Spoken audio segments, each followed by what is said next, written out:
Biomolecules may be defined as complex lifeless chemical substances, complex lifeless क्योंकि non living substances हैं but present in living organism है ना, complex lifeless chemical substances which forms the basis of life.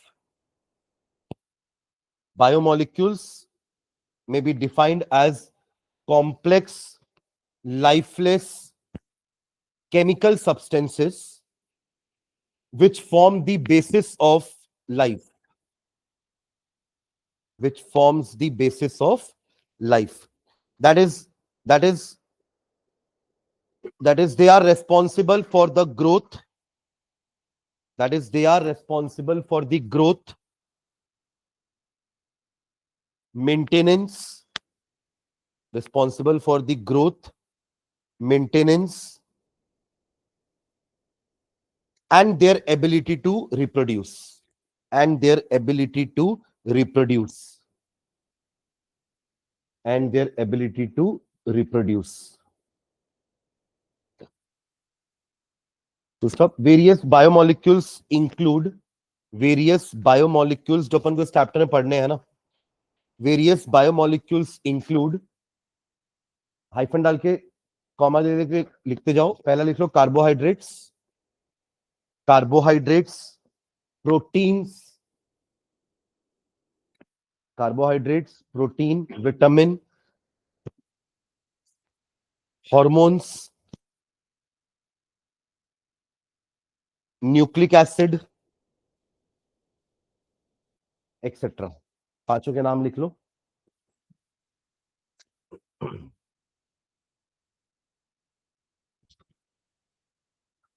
ठीक है, पहले start करेंगे carbohydrate, hand डाल लो, carbohydrate, carbohydrates.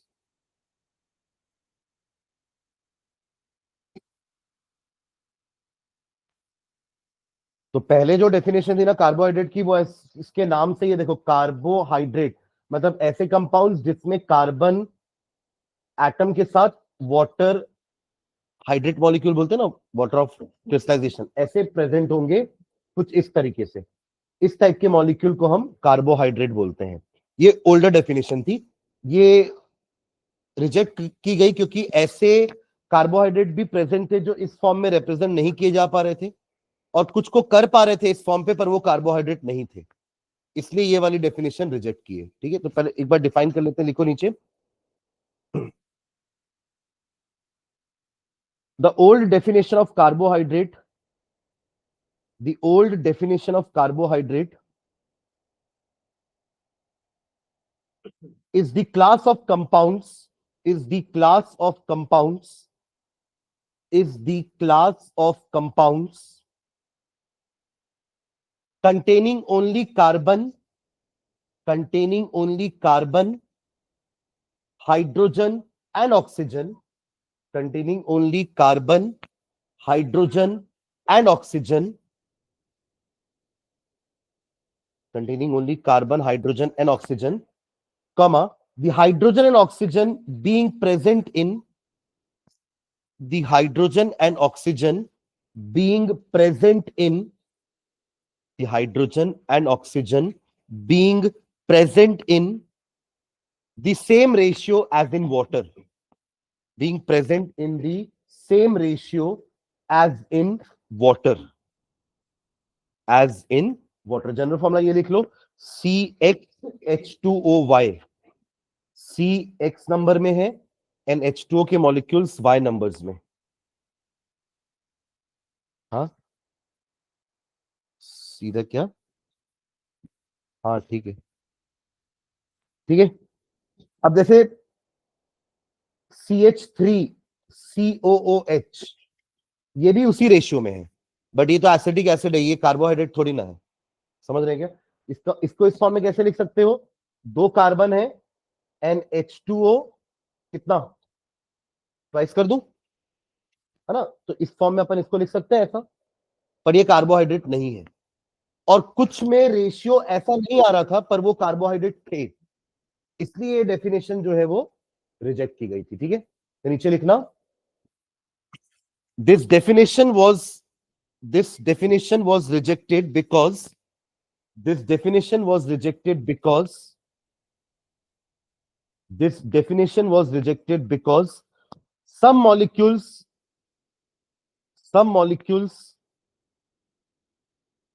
like CH3COOH CH3COOH एक हमारा फॉर्मेल्डिहाइड भी है ना, उसका फॉर्मूला क्या होता है HCHO, उसको भी हम C.H2O लिख सकते हैं, राइट। इस फॉर्म में तो उसको भी रिप्रेजेंट करते हैं, पर वो भी हमारा कार्बोहाइड्रेट नहीं होता है। एक और एक कॉमन डाल के लिखो HCHO, compounds like CH3COOH, HCHO, etc. can be represented by the general formula,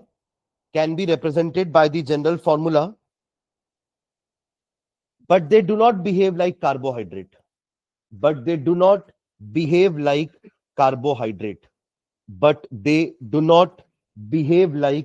carbohydrate.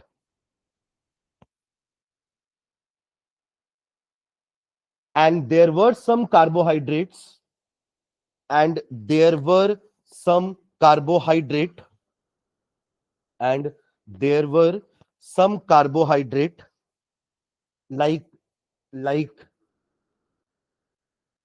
C5H10O4, ये आपका वो डीऑक्सीराइबोज होता है, डीएनए वाला, लिख लो डीऑक्सीराइबोज,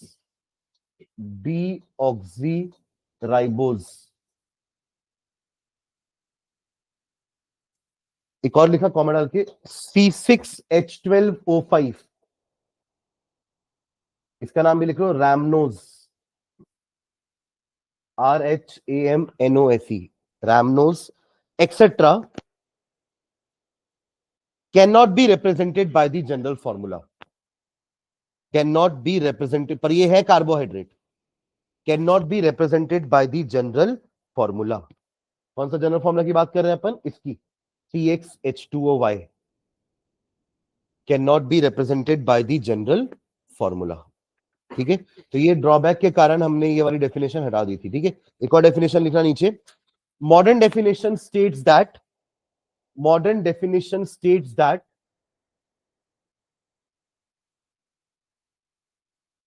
भूपेंद्र जोगी कौन है?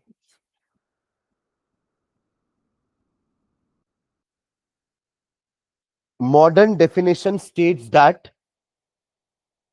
carbohydrates are optically active. Carbohydrates are optically active. Optically active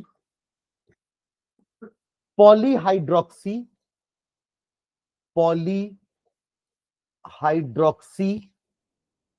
aldehydes or ketones. Aldehydes or ketones. Polyhydroxy, aldehydes और कीटोन्स, ये नई डेफिनेशन है जो अपन अभी फॉलो कर रहे हैं। ठीक है, तो सारे वर्ड का मीनिंग समझ में आ रहा है क्या हो रहा है यहाँ पर। ऑप्टिकली एक्टिव मतलब वही dextro rotatory and laevo rotatory वाले, मतलब ये किराल होंगे जिनका मिरर इमेजेस एक दूसरे के ऊपर सुपर इम्पोजेबल नहीं होगा, तो वो आने वाली प्लेन पोलराइज लाइट को आइदर राइट या लेफ्ट रोटेट करेंगे। मतलब अगर वो राइट कर रहे हैं तो उनका मिरर इमेज लेफ्ट करेगा, अगर उनका ओरिजिनल कंपाउंड लेफ्ट कर रहा है तो उनका मिरर इमेज राइट करेगा। मतलब दे आर एनांशियोमर्स, क्या बोलते हैं उनको अपन, एनांशियोमर्स। ठीक है, तो ऑप्टिकली एक्टिव का मतलब समझ में आ गया आपको, है ना। तो ग्लूकोज, फ्रक्टोज, ये सब ऑप्टिकली एक्टिव कंपाउंड्स होते हैं। ठीक है, सेकेंड, पॉलीहाइड्रोक्सी मतलब मल्टीपल OH ग्रुप है उनके पास, क्या है, मल्टीपल OH ग्रुप है। और एल्डिहाइड कीटोन बोल रहे हैं, यानी कि एल्डिहाइडिक का कार्बोनिल ग्रुप भी है, यही होता है carbonyl group present in aldehyde या फिर कीटोन। ठीक है, तो ये तीनों का कॉम्बिनेशन को अपन कार्बोहाइड्रेट बोल रहे हैं। ठीक है, ओके, चलो टाइप्स लिखना नीचे। Classification of carbohydrates, classification of carbohydrates, classification of carbohydrates. एक तरीका है क्लासिफाई करने का on the basis of their behaviour on hydrolysis. मतलब अगर आप किसी कार्बोहाइड्रेट का हाइड्रोलिसिस करवा रहे हो, वाटर के साथ उसको रिएक्ट करवा रहे हो, तो क्या वो और छोटे छोटे कार्बोहाइड्रेट्स प्रोड्यूस कर रहा है क्या? इफ नॉट तो वो मोनोसैकेराइड्स है, यानी कि उसके पास सिर्फ एक ही, मतलब और हाइड्रोलिसिस करने पर आप उसको और सिंपलर कार्बोहाइड्रेट में ब्रेक नहीं कर सकते, तो वो कहलाते हैं मोनोसैकेराइड्स। ऑलिगोसैकेराइड्स वो होते हैं जो जो जो आपके थोड़े से बड़े मॉलिक्यूल होंगे, जिनको हाइड्रोलाइज करने पर छोटे मोनोसैकेराइड्स वो दे सकते हैं। जैसे फॉर एग्जांपल हमारा सुक्रोज जो है, सुक्रोज हमारा जो सैकेराइड्स है, यानी कि जो कार्बोहाइड्रेट है, उसको जब आप हाइड्रोलाइज करते हैं तो क्या बनता है, ग्लूकोज एंड फ्रक्टोज, तो वो ऑलिगोसैकेराइड्स की कैटेगरी में आ जाएगा। जो भी 2 से लेकर के 8-10 मॉलिक्यूल तक के कार्बोहाइड्रेट, सिंपलर कार्बोहाइड्रेट प्रोड्यूस कर सकते हैं on hydrolysis, they are known as oligosaccharides. और जो अब ज्यादा, ये तो 10 से ज्यादा वाले हो गए, तो उनके लिए क्या बोलेंगे अपन, जैसे हमारा सेलुलोज होता है, सेलुलोज हो गया, स्टार्च हो गया, ये सब बड़े बड़े कार्बोहाइड्रेट के मॉलिक्यूल हैं जो कि छोटे छोटे ग्लूकोज के एन नंबर ऑफ मॉलिक्यूल से मिलकर बने हुए हैं। एक तरह का पॉलीमर बोल सकते हैं। पॉलीमर है, तोड़ने पर आपको उसके सिंपल क्या मिल जाएंगे, सिंपल कार्बोहाइड्रेट्स वापस से मिल जाएंगे। तो अकॉर्डिंगली ये 3 टाइप के हमारे कार्बोहाइड्रेट्स होते हैं, तो लिख लो उसको नीचे। They are classified on the basis of their behaviour on hydrolysis. Carbohydrates are classified on the basis of their behavior on hydrolysis.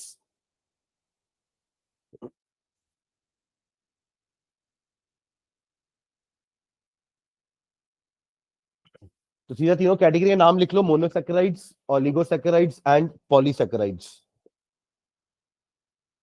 Mono वाले हमारे ग्लूकोज फ्रक्टोज हो जाएंगे ना, जो और हाइड्रोलाइज करने पर और सिंपलर कार्बोहाइड्रेट में ब्रेक नहीं होते हैं, उनको हम मोनोसैकेराइड्स बोलेंगे। एग्जांपल में अपन ग्लूकोज फ्रक्टोज लिख सकते हैं।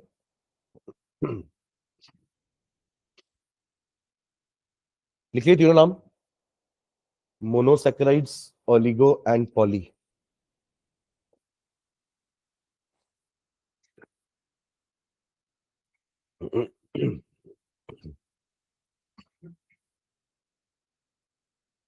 डन। पहला है डालो मोनोसैकेराइड्स।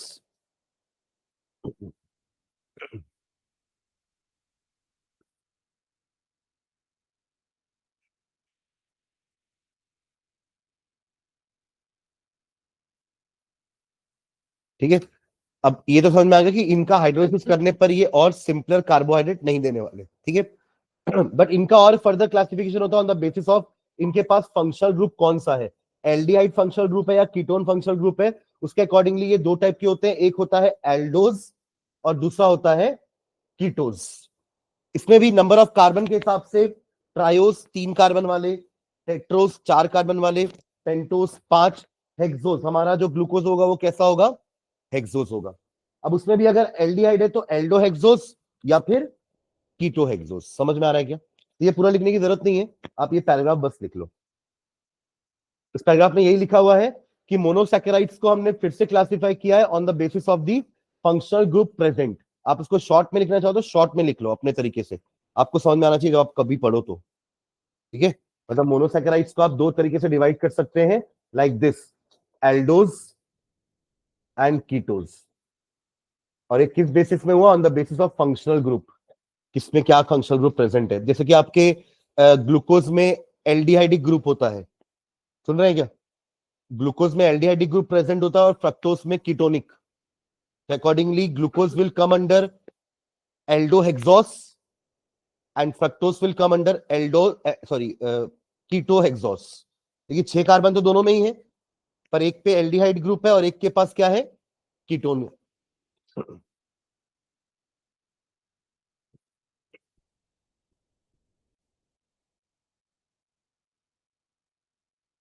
नाम में हमने दोनों इंक्लूड कर दिया है, कितने नंबर ऑफ कार्बन है वो भी नाम में आ गया है, और कौन सा फंक्शनल ग्रुप है वो भी पता चल जाएगा। मतलब ऑल एल ये एल्डोटेट्रोज में एल्डिहाइडिक ग्रुप है विथ 4 कार्बन, ठीक है।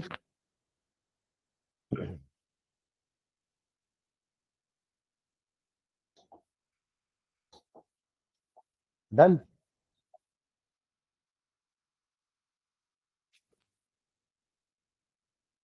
इसके 2 बेस्ट एग्जांपल वही हमारे ग्लूकोज एंड फ्रक्टोज, उसको पढ़ते हैं, ग्लूकोज एंड फ्रक्टोज।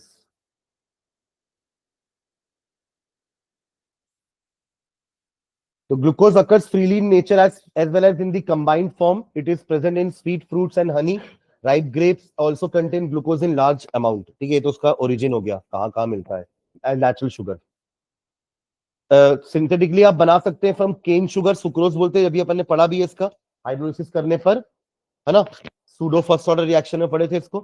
मिलेगा हमें ग्लूकोज एंड फ्रक्टोज, दोनों का मॉलिक्यूलर फॉर्मूला सेम होता है ना, बट स्ट्रक्चर वाइज ये दोनों डिफरेंट है। ये आपका, आप इनको फंक्शनल आइसोमर बोल सकते हैं क्या, क्योंकि एक में एल्डिहाइड है दूसरे में कीटोन है, मॉलिक्यूलर फॉर्मूला तो सेम है। ऑप्टिकल आइसोमर्स भी बोल सकते हैं दोनों को, दोनों ऑप्टिकल आइसोमरिज्म भी शो करते हैं, और हम दोनों हमारे फंक्शनल आइसोमर्स भी हैं, ठीक है। दूसरा तरीका है स्टार्च से, स्टार्च का भी आप हाइड्रोलिसिस करवा दो, तो ये आप बस, फर्क दोनों में इतना है कि ये आपका ऑलिगोसैकेराइड है और ये आपका पॉलीसैकेराइड है, दोनों से आपको ग्लूकोज मिल जाएगा, ठीक है ना। तो रिएक्शन बस लिख लो, फ्रॉम सुक्रोज सीधा रिएक्शन, फ्रॉम स्टार्च या सेलुलोज सीधा रिएक्शन लिख लो। हेड डालेंगे ग्लूकोज, प्रिपरेशन लिख लेना, ये सब जरूरत नहीं है, सुन रहे हैं क्या। मतलब वो अकेला खुद एक कार्बोहाइड्रेट है, उसको हाइड्रोलाइज करने पर और कोई कार्बोहाइड्रेट नहीं मिलेंगे, मोनो वन। ऑलिगो में 2 से 9 वाले को अपन ऑलिगो बोल देते हैं, जो 2 से 9 तक कार्बोहाइड्रेट के मॉलिक्यूल्स देंगे ऑन हाइड्रोलिसिस। जैसे ये दे रहा है ना, 2 सुक्रोज 2 मॉलिक्यूल बना रहा है और ये n नंबर ऑफ बना रहा है, तो इसको पॉलीसैकेराइड्स बोलेंगे।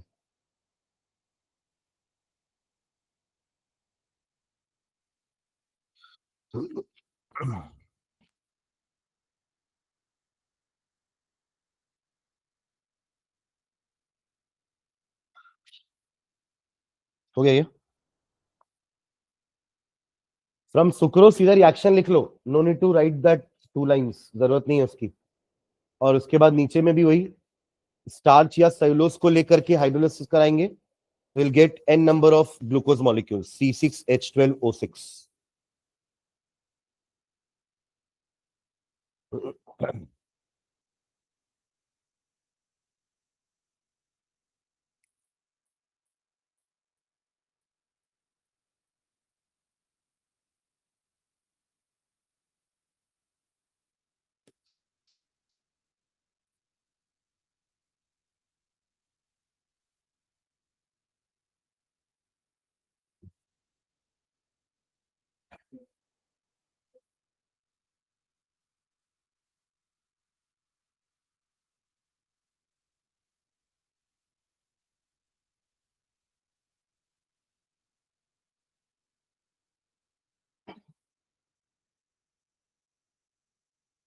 हो गया।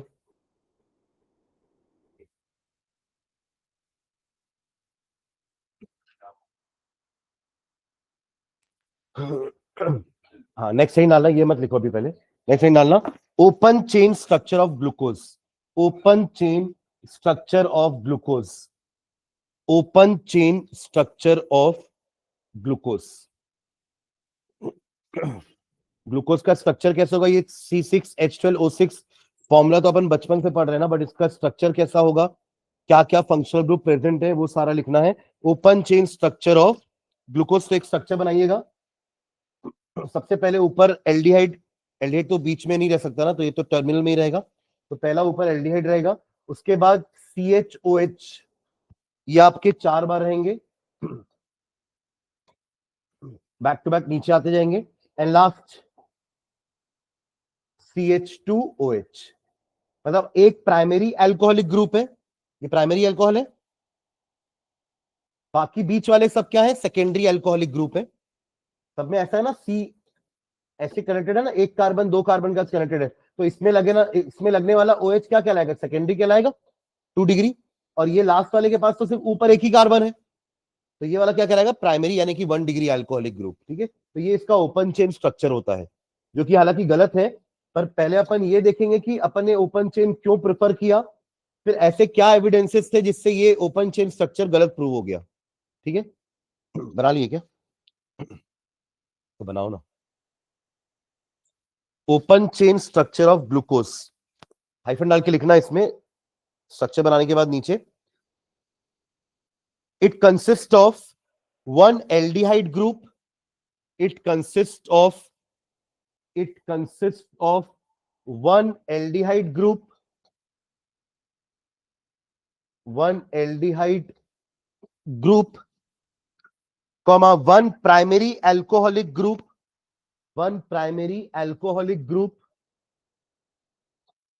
वन प्राइमरी अल्कोहलिक ग्रुप, इसको 1 डिग्री ग्रुप, 1 डिग्री भी लिख सकते हैं, 1 degree alcoholic group, and four 2 degree alcoholic group, 2 degree alcoholic group.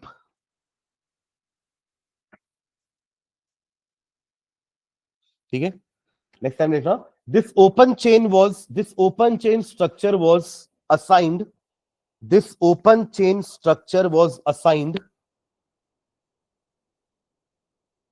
on the basis of following evidences, on the basis of following evidences, on the basis of following evidences.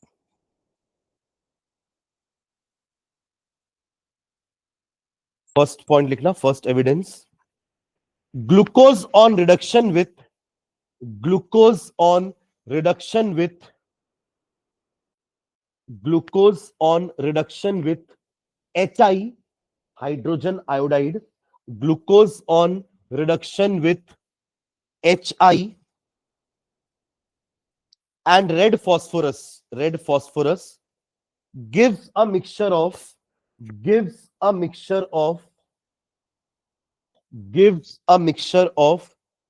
N-hexane and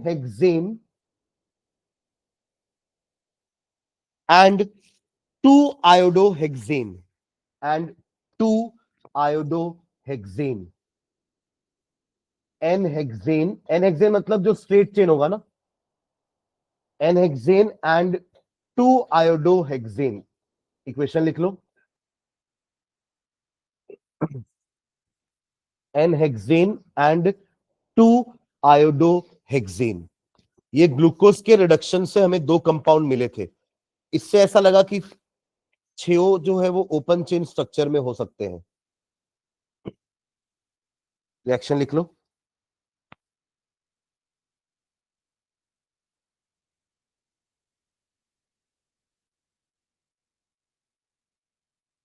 ठीक है। तो इससे open chain समझ में आया कि open chain हो सकता है। एल्डिहाइडिक ग्रुप के लिए क्या एविडेंस दिखा होगा कि हमने सोचा कि वहां पे एल्डिहाइडिक ग्रुप होना चाहिए, कोई ना कोई एल्डिहाइड का रिएक्शन शो कर रहा होगा आपका ग्लूकोज का मॉलिक्यूल। ठीक है, सेकंड पॉइंट लिखेंगे,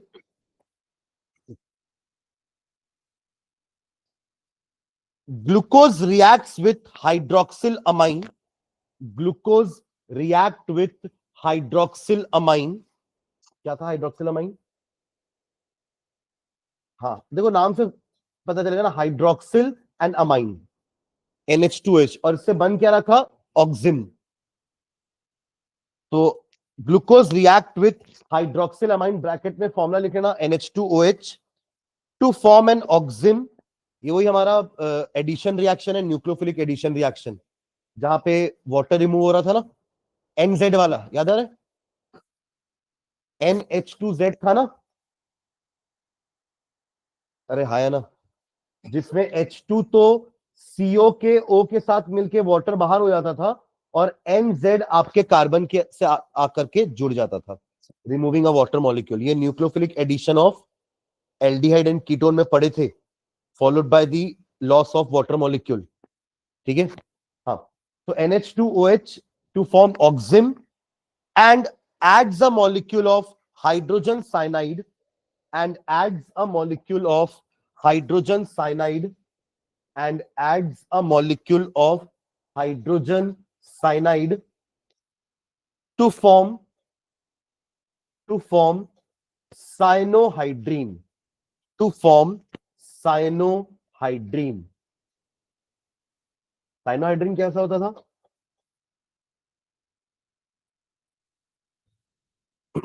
वो तो कीटल और एसिटल था। साइनोहाइड्रीन एक ही कार्बन पर OH भी रहेगा, CN भी रहेगा। ठीक है, अरे ये ऐसे ऐड होगा ना जाकर के, मान लीजिए ये आपके पास ये है आपका एल्डिहाइडिक या कीटोनिक कार्बन। ठीक है, कैसे एडिशन होता था, ये पार्शियल नेगेटिव था, ये पार्शियल पॉजिटिव। H और CN में कौन आके H पे अटैक करेगा, कौन O पे आएगा और कौन C पे जाएगा? CN जाएगा सी पे, और ओ जाएगा आपके, सही, एच जाएगा आपके ओ के पास। ये बॉन्ड भी ब्रेक हो जाएगी, डबल से सिंगल हो जाएगा, और इसी कार्बन पर क्या आ गया, CN, और इसी कार्बन पे क्या आ गया, OH। यही तो है साइनोहाइड्रीन। ठीक है, हाँ। तो क्या लिखिए, टू फॉर्म साइनोहाइड्रीन। ये रिएक्शन लिख लो, एक ही रिएक्शन में दोनों चीज शो कर देते हैं ना। तो इस रिएक्शन से ये प्रूव हुआ कि इसके पास एल्डिहाइडी ग्रुप होना चाहिए, क्योंकि वो रिएक्शन कर रहा था इनके साथ। CH के साथ OH और उसी कार्बन पे CN, और यहां पर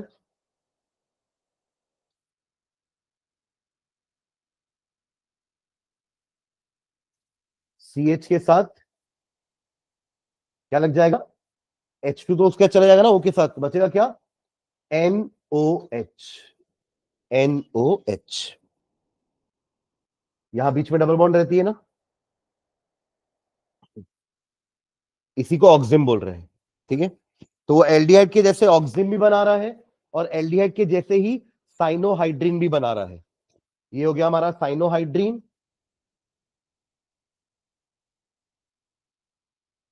and this is ऑक्सिम।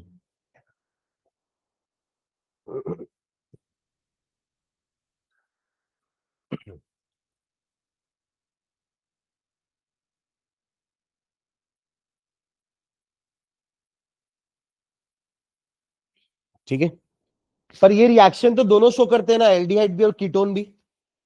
Nucleophilic addition reaction तो एल्डिहाइड कीटोन दोनों शो करते हैं, पर इससे ये कैसे प्रूव हो कि एल्डिहाइड ही है। तो हम इसको ऑक्सीडाइज करा के देख सकते हैं क्या, वीक ऑक्सीडाइजिंग एजेंट से। आपको याद है एल्डिहाइड कीटोन में कौन ज्यादा अच्छा ऑक्सीडाइज हो जाता था, एल्डिहाइड। कीटोन के लिए हमें हमें स्ट्रॉन्ग ऑक्सीडाइजिंग एजेंट चाहिए होते थे, जबकि ये हमारे माइल्ड ऑक्सीडाइजिंग एजेंट जैसे कि टॉलेंस, फेलिंग्स या ब्रोमीन वाटर, उन सब से भी ये ऑक्सीडाइज हो जाएगा। कौन, एल्डिहाइड वाला ग्रुप। तो उसके लिए अपन अगला स्टेप लिखेंगे, नेक्स्ट एविडेंस। ये सब प्रूफ है ना, जो वो लोग करके देख रहे थे, ये प्रूफ करने के लिए कि ये स्ट्रक्चर सही है। फिर कुछ ऐसे एविडेंसेस भी देखेंगे जो ये प्रूफ करेगा कि ये स्ट्रक्चर गलत है। तो फिर इसका स्ट्रक्चर एक्चुअली साइक्लिक होता है। साइक्लिक मतलब पहला और आखिरी कार्बन आपस में जुड़ेगा। यहां पे पहला और आखिरी तो नहीं जुड़ेगा, पर पहला और दूसरा जुड़ सकता है, क्योंकि ये तो और नहीं जुड़ेगा ना किसी के साथ। एल्डिहाइड ग्रुप तो कॉर्नर में रहेगा हमेशा, बीच में नहीं रह सकता। तो इसका सेकेंड कार्बन और इसका पांचवा छठवां कार्बन जुड़ के एक साइकिल, एक रिंग बना लेंगे। तो एक्चुअली में ग्लूकोज का स्ट्रक्चर एक साइक्लिक रिंग जैसा होता है। ठीक है, पर पहले ये तो समझे कि पहले क्या था, क्यों वो रिजेक्ट हुआ, फिर क्यों नया स्ट्रक्चर आया। ठीक है, हाँ, नीचे लिखेंगे अबव एविडेंस। अगला एविडेंस लिखने से पहले इसके बारे में एक लाइन लिखना, above evidence suggest that, above evidence suggests that glucose contains a carbonyl group. Glucose contains a carbonyl group. Carbonyl group के ब्रैकेट में ये लिख देना, ये carbonyl group होता है। Glucose contains a carbonyl group, but इससे अभी तक तय नहीं हुआ है कि वो एल्डिहाइड है या वो कीटोन है। Contains an carbonyl group। ठीक है, नेक्स्ट अब अगला एविडेंस लिखेंगे, ये तीसरा चौथा होगा ना, नहीं दूसरा तीसरा ही होगा ना। पहला हमने वो HI वाला लिखा था, उससे ये प्रूव हो रहा था कि 6 कार्बन स्ट्रेट चेन में है। दूसरे से ये प्रूव हुआ कि इसके पास कार्बोनिल ग्रुप तो है। अब थर्ड से ये प्रूव करेंगे कि वो कार्बोनिल ग्रुप एल्डिहाइड ही है। ठीक है, तो नीचे लिखना, glucose on oxidising with, glucose on oxidation with mild oxidising agent, glucose on oxidation with mild oxidising agent like bromine water, like bromine water gives, aldehyde का ऑक्सीडेशन से क्या मिलता है, acid, gives gluconic acid, gives gluconic acid, gives gluconic acid containing the same 6 carbon atoms। Ketone ऐसा थोड़ी ना करता, ketone तो दो अलग अलग एसिड देता है ना। दोनों एसिड में पेरेंट कीटोन से कम कार्बन होते हैं, क्योंकि वो टूटता है वो पॉप रूल से। याद आ रहा है, पॉप रूल पढ़े थे वहीं पर अपन। तो mild oxidising agent like bromine water gives gluconic acid containing the same 6 carbon atoms, containing the same 6 carbon atoms as present in glucose, as present in glucose. Full stop. This suggests that the carbonyl group is aldehydic group. This suggests that the carbonyl group is aldehydic group. ये वाला reaction लिख लो. ये हमारा glucose, ये रहा bromine water oxidising agent, और ये gluconic acid. ठीक है, सिर्फ ऊपर वाले को चेंज करना है, वही ग्लूकोनिक एसिड होता है, बाकी सब सेम है. CHO बन गया COOH, ग्लूकोनिक एसिड.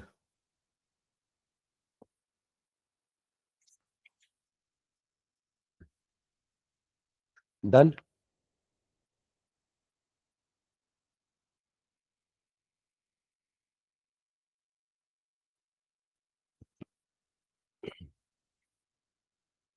एविडेंस का एक आध बार क्वेश्चन आया ना, तो क्वेश्चन देख के समझना कि उसमें आपको ओपन चेन का एविडेंस मांग रहा है कि क्लोज चेन का एविडेंस मांग रहा है, तो अकॉर्डिंगली वो आंसर लिखेंगे अपन, है ना. अभी अपन जो सारे लिख रहे हैं वो सब ओपन चेन का, ओपन चेन के स्ट्रक्चर को जस्टिफाई कर रहे हैं कि हम क्यों बोल रहे हैं कि उसके पास एल्डिहाइडिक ग्रुप है, क्यों बोल रहे हैं कि उसके पास 5 OH ग्रुप है. अगला हमारा वही पॉइंट है. ठीक है, हो गया वहां तक. वो रिएक्शन लिख लिया क्या? नेक्स्ट पॉइंट लिखेंगे.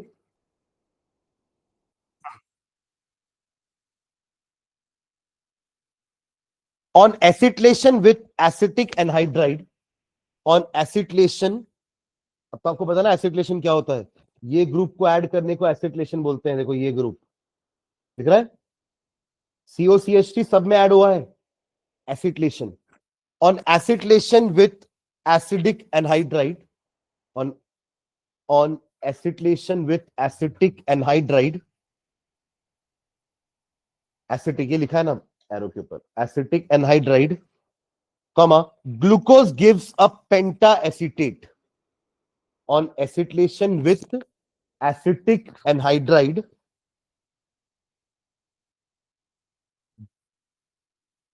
Glucose gives a penta acetate. Glucose gives a penta acetate मतलब पांचों के पांचों OH ग्रुप होंगे, तो पांचों के पांचों OH ग्रुप किसमें कन्वर्ट हो गए? एसीटेट में. क्योंकि देखो OH में ये पहले से ये वाला O तो था, CH3 CH, ये OH ये सब जुड़ गया ना, तो क्या बन गया? एसीटेट बन गया वो. ठीक है, मतलब H वहां से निकला होगा, OH से H निकला होगा, और बचा हुआ एसिड एनहाइड्राइड से क्या बन गया होगा? CH3COOH. वो खैर बाई प्रोडक्ट है, हमने यहां नहीं लिखा है बाई प्रोडक्ट को. तो यहाँ पे सारे के सारे पांचों OH जो है वो 5 एसीटेट में कन्वर्ट हो गए हैं. ठीक है, तो इसका भी रिएक्शन लिख लो.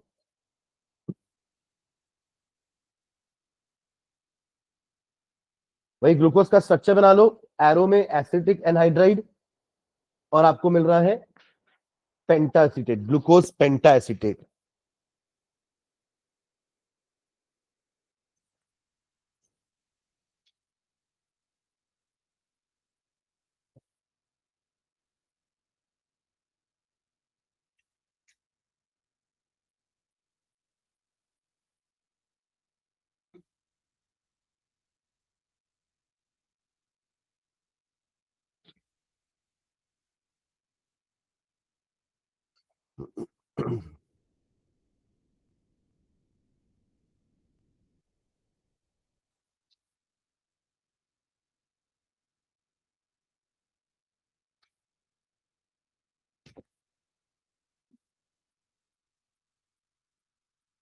OH का H और इसका CH3C, एसिडिक एनहाइड्राइड क्या होता है? CH3COO common CH3CO. तो हर एक एसिटिक एनहाइड्राइड से एक निकल के यहां लगा है, और जो ये बच गया है ये इसके H के साथ एसिटिक एसिड बनाया है. समझ रहे हैं? तो पेंटा एसिडेट ऐसे बना है. ठीक है, अब 5 तो है, पर उसमें से एक प्राइमरी है, ये कैसे प्रूव करेंगे अपन? ये ना आपका ग्लूकोज का, कहां गया ग्लूकोज? ये एक प्राइमरी है, इसका भी प्रूफ क्या होगा? तो नीचे एक लाइन और लिखना है, लास्ट एविडेंस. अच्छा, इसमें एक लाइन नीचे लिख लो, this proves that there are 5 OH group. इसको लिखने के बाद फिर अपन नेक्स्ट में लिखते हैं, this proves that there are 5 OH group. This proves that there are 5 OH groups. ठीक है, नेक्स्ट। अब वो 5 में एक प्राइमरी है, ये कैसे पता चल रहा है? तो उसके लिए एक पॉइंट लिखना, on oxidation with nitric acid, on oxidation with nitric acid, on oxidation with nitric acid, both glucose and gluconic acid, both glucose and gluconic acid, both glucose and gluconic acid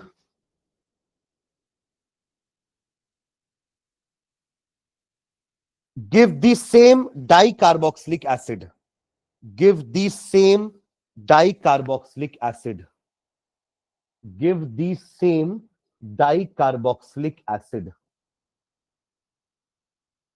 This shows that this shows that this shows that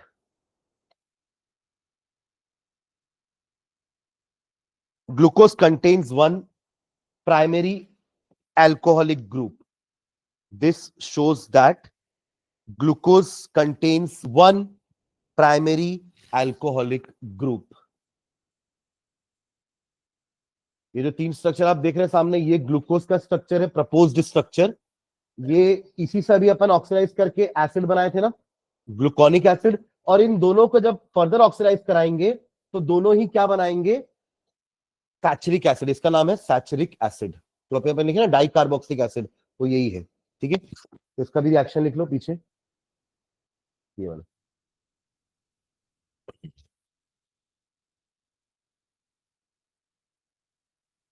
left वाला glucose है, इसके नीचे नाम लिखे ना glucose, और right most वाला gluconic acid है।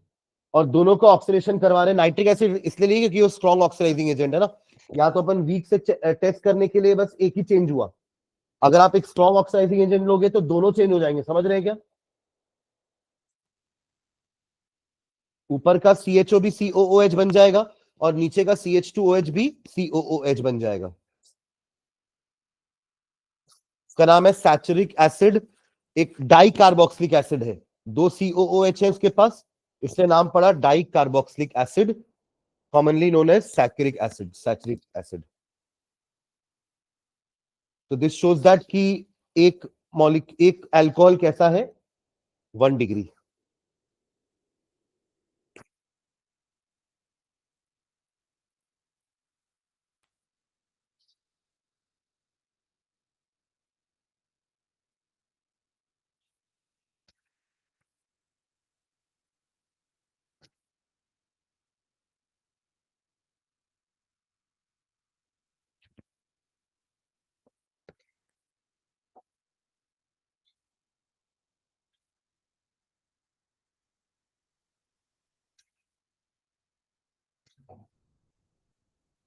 हो गया क्या?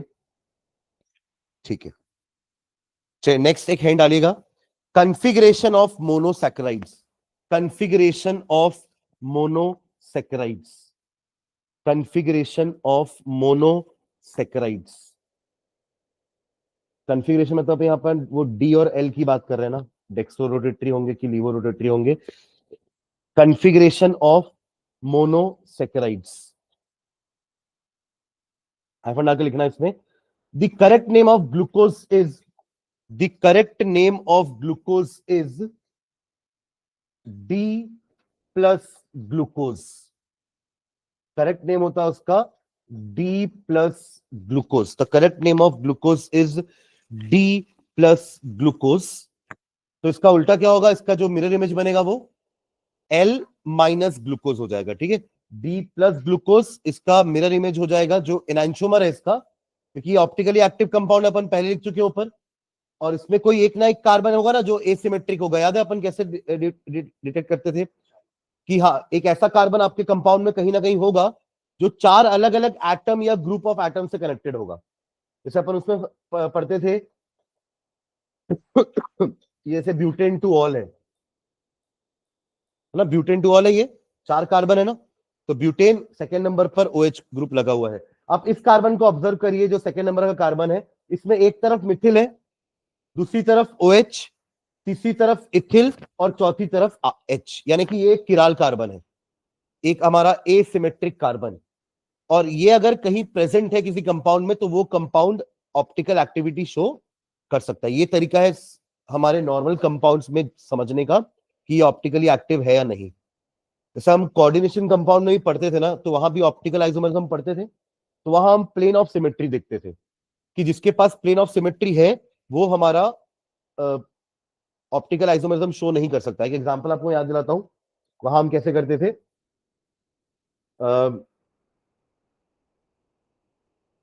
लेट्स से कोबाल्ट ले लेते हैं। आपका कोऑर्डिनेशन कंपाउंड क्या होता है? कोबाल्ट एक मेटल एटम होगा, साथ में उसके क्या होता है, अंदर लिगेंड्स होते हैं। तो एक मैं लिगेंड ले लेता हूं EN वाला, क्योंकि ऑप्टिकल आइसोमेरिज्म अपन शो कर रहे हैं, तो एक ना एक बाइडेंटेट होना चाहिए। EN हमारा बाइडेंटेट था, इथेन 1,2 डाइअमाइन। ये दो ले लेता हूं मैं, तो ये 4 कोऑर्डिनेशन नंबर तो यही हो गया, और साथ में 2 क्लोरीन ले लेता हूं। ठीक है, इसका स्ट्रक्चर कैसे बनेगा, इसका ज्योमेट्री क्या होगी? कोऑर्डिनेशन नंबर कितना है इसका? 6 कोऑर्डिनेशन वाले की ज्योमेट्री एक ही होती थी, ऑक्टाहेड्रल, जहां पे आपका कोबाल्ट रहेगा बीच में, 2 EN में आमने सामने बना सकता हूं लाइक दिस। तो 2 Cl के लिए एक ही दो ही जगह बची हमारे पास, ये वाले आमने सामने। ये किस टाइप का आइसोमर है?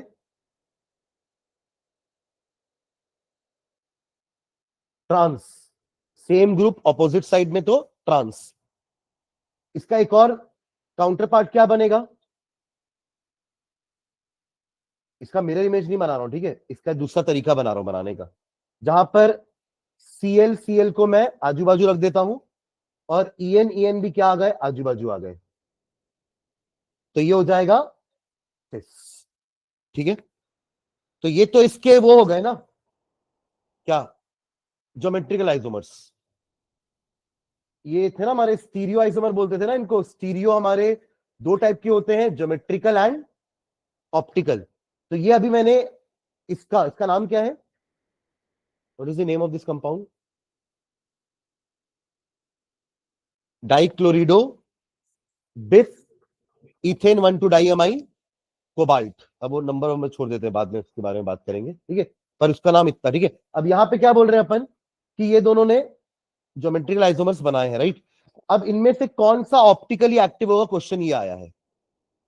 तो इसमें क्या हो रहा है ना, इसमें आपकी एक प्लेन होगी ऐसी, जो इसको 2 इक्वल पार्ट में कट कर देगी, एक प्लेन ऑफ सिमेट्री है ना, जो इसको 2 इक्वल पार्ट में कट करने वाली है, वो प्लेन होने वाली है ऐसी वाली। ठीक है, बट यहां पे ऐसी कोई प्लेन नहीं है जो इसको 2 इक्वल पार्ट में कट कर दे, तो ये वाला ऑप्टिकली एक्टिव होगा, ये वाला ऑप्टिकली इनएक्टिव होगा। अब अगर ये डेक्सो रोटेटरी है तो इसका मिरर इमेज बनाओगे तो वो लीवो रोटेटरी होगा, और ये तो ऑप्टिकल आइसोमेरिज्म शो कर ही नहीं रहा है, तो इसका कहां का डेक्स्ट्रो और कहां का लीवो, समझ रहे हैं क्या? तो ऐसे इस कंपाउंड के कुल मिलाकर के 3 स्टीरियो आइसोमर बनते हैं, 2 ज्योमेट्रिकल, और इस वाले का एक और मिरर इमेज बना देना तो वो दोनों ऑप्टिकल हो जाएंगे। मतलब ये वाला दोनों में कॉमन है, ये वाला स्ट्रक्चर दोनों में क्या रहेगा, ये दोनों ज्योमेट्रिकल, और इसका एक मिरर इमेज जो बनाए ये दोनों ऑप्टिकल। मिलाकर के टोटल कितने स्टीरियो आइसोमर्स बने? 3। समझ रहे हैं क्या?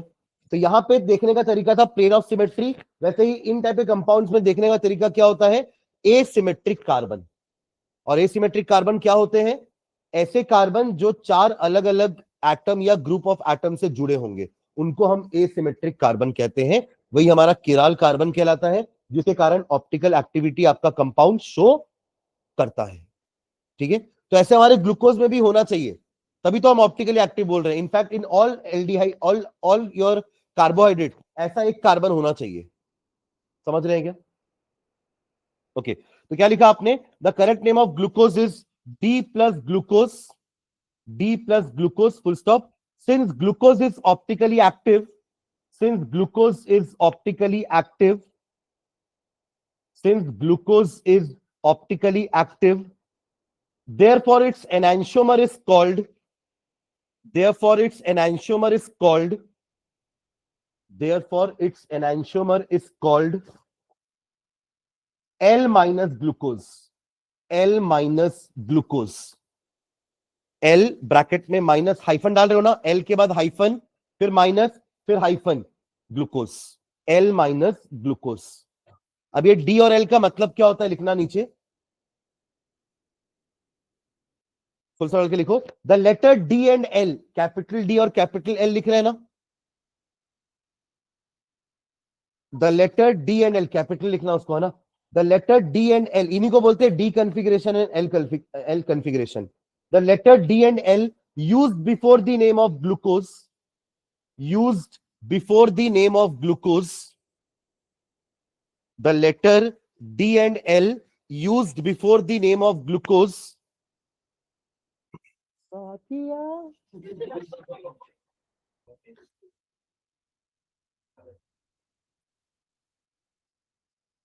the letter D and L used before the name of glucose represent the configuration of the OH group, represent सुनो कि नहीं लगाना, हम लोग के जमाने की पिक्चर है मतलब, हाँ। The letter D and L used before the name of the glucose represent the configuration of the OH group। समझना D कब लगा रहे हैं, L क्यों लगा रहे हैं। The letter D and L used before the name of the glucose represent the configuration of the OH group at the penultimate carbon atom, at the penultimate, penultimate मतलब एक के बाद, second last, last but one, मतलब इनमें penultimate carbon ये होगा। सुन रहे हैं क्या, ये स्ट्रक्चर समझ में आ रहा है कैसा बना हुआ है। ये सारी लाइन जो दिख रही है आपको, ये सब क्या है आपके कार्बन्स, ठीक है। हमारा तो ये है ना ग्लूकोज, तो आप देखो सेकेंड लास्ट कार्बन पे, ये आपका लास्ट कार्बन है, सेकेंड लास्ट कार्बन पर OH की पोजीशन देखना है अपने को। तो क्या लिखिए, OH group at the penultimate carbon atom of the carbon chain represents the configuration of the OH group at the penultimate carbon atom of the carbon chain। ये तो D और L का मीनिंग हुआ। whereas the algebraic sign plus and minus, whereas the algebraic sign plus and minus refer to the sign of optical rotation, refer to the sign of, वो D और L का मतलब dextro और लीवो नहीं समझना ना, प्लस और माइनस का मतलब डेक्स्ट्रो एंड लीवो, ये तो अपन पहले ही पढ़ चुके हैं कि प्लस ब्यूटेन टू ऑल, अगर उसके साथ SN2 हुआ, याद करो, देखो ये वाला पार्ट हमने कई चैप्टर में पढ़ा ना, ये dextro rotatory laevo rotatory, haloalkane haloarenes में तो आया ही था, क्योंकि वहां अपन SN1 SN2 पढ़ते थे, तो वहां हमने SN1 SN2 का स्टीरियो केमिकल एस्पेक्ट देखा था, बातें नहीं, स्टीरियो केमिकल एस्पेक्ट देखे थे कि SN2 में बैक अटैक होता है, जिसके कारण जो प्लस वाला एनांशोमर है वो माइनस वाला एनांशोमर बन जाएगा। क्यों बन जाएगा, क्योंकि उसके पास पहले से कोई ग्रुप उसका राइट साइड में लगा हुआ था, पर रिएक्शन होने के बाद जो नया ग्रुप आया है वो कहां पर आया है, लेफ्ट हैंड साइड में, तो ये मिरर इमेज बन गया ना काइंड ऑफ। तो अगर ये डेक्सो रोटेटरी होगा तो ये क्या हो जाता था, लीवो रोटेटरी। ये था हमारा SN2 में। SN1 में क्या होता था, रेसिमाइजेशन, याद है, रेशमिक मिक्सचर बनता था, तो अगर आप प्लस से शुरुआत करोगे तो प्लस माइनस मिल जाएगा, या माइनस से शुरुआत करोगे तो प्लस माइनस मिल जाएगा। प्लस माइनस का मतलब क्या था, रेशमिक मिक्सचर को ऐसे डिनोट करते थे अपन, जिसके पास 50% प्लस वाला है और 50% माइनस वाला है, overall the mixture will behave like a optically inactive compound, क्योंकि उसके अंदर इक्वल रोटेशन हो जाएगा, तो ओवरऑल रिजल्टेंट रोटेशन 0 हो जाएगा। ये रेशमिक मिक्सचर होता था हमारा, ठीक है। तो प्लस माइनस का मतलब होता है डेक्स्ट्रो एंड लीवो।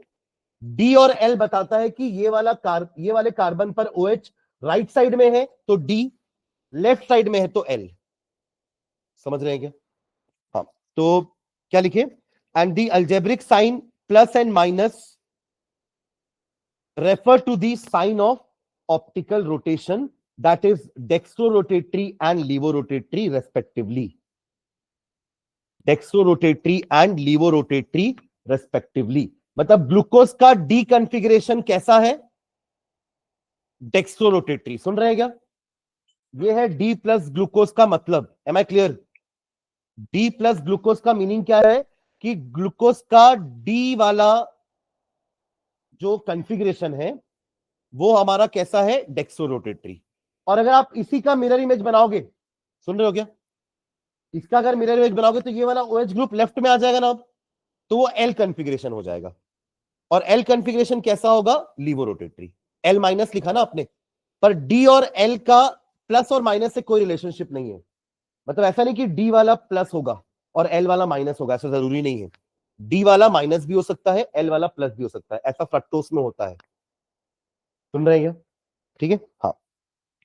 तो D का और L का मतलब समझ गए ना, सेकेंड लास्ट कार्बन पर OH की पोजीशन D या L डिसाइड करता है, और प्लस माइनस उसका रोटेशन डिसाइड करता है। तो D प्लस का मतलब क्या हो गया, ग्लूकोज का D वाला कॉन्फ़िगरेशन डेक्सोरोटेटरी है, तो ग्लूकोज का L वाला कॉन्फ़िगरेशन लीवोरोटेटरी होगा। फ्रक्टोज में उल्टा होता है, तो फ्रक्टोज का D वाला कॉन्फ़िगरेशन लीवोरोटेटरी होगा, मतलब उसको क्या लिखोगे, D माइनस।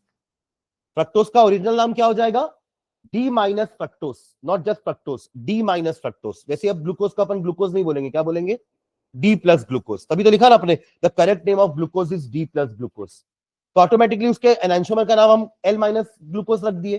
तो वैसे ही फ्रक्टोज का करेक्ट नेम क्या है, D माइनस फ्रक्टोज, तो उसके एनांशोमर का करेक्ट नेम क्या होगा, L प्लस फ्रक्टोज। तो D and L has nothing to do with plus and minus. एक लाइन लिख लो नीचे, D and L have no relation with the sign of optical rotation. D and L have no relation with the sign of optical rotation. D and L, capital D and capital L, have no relation with the sign of optical rotation. That is a carbohydrate. That is a carbohydrate. That is a carbohydrate having D configuration. That is a carbohydrate having D configuration, may be either dextrorotatory or levorotatory. May be either dextrorotatory or levorotatory. May be either dextrorotatory or levorotatory. ठीक है, example लिख लो, D glucose is dextrorotatory. D glucose, D hyphen glucose is dextrorotatory. D hyphen glucose is dextrorotatory, while D hyphen fructose is लीवोरोटेटरी। हाँ, मतलब वही बताना चाह रहे हैं कि D का डेक्स्ट्रो लीवो से कोई रिलेशन नहीं है। D glucose is dextrorotatory, while D fructose is levorotatory.